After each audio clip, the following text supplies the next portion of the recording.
Hi everyone, welcome back to another video from Webtech Tutorial. In today's episode, I'm going to be showing you how to download PayBright application on your iPhone. So without wasting much of our time, let's dive into the video. First of all, make sure that your iOS device is connected to a stable internet. Once it is, tap open App Store. In the search box at the top of the screen, type in PayBright. Look for this application and then, once you get to this page, tap on the Get button to start downloading PayBright on your device. PayBright is a Canadian company that offers point-of-sale installment payment solution both online and in-store purchases.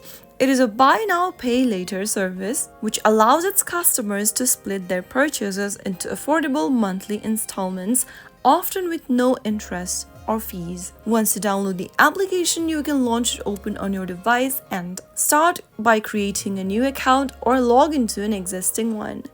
So that is how you can easily download PayBright application on your mobile device. If you found the video to be helpful, go ahead and give us a thumbs up. Don't forget to subscribe to the channel by hitting the subscribe button. Also, press on the notification bell icon so that you never miss out on another update from us. I will be back again in the next episode. Thanks for watching.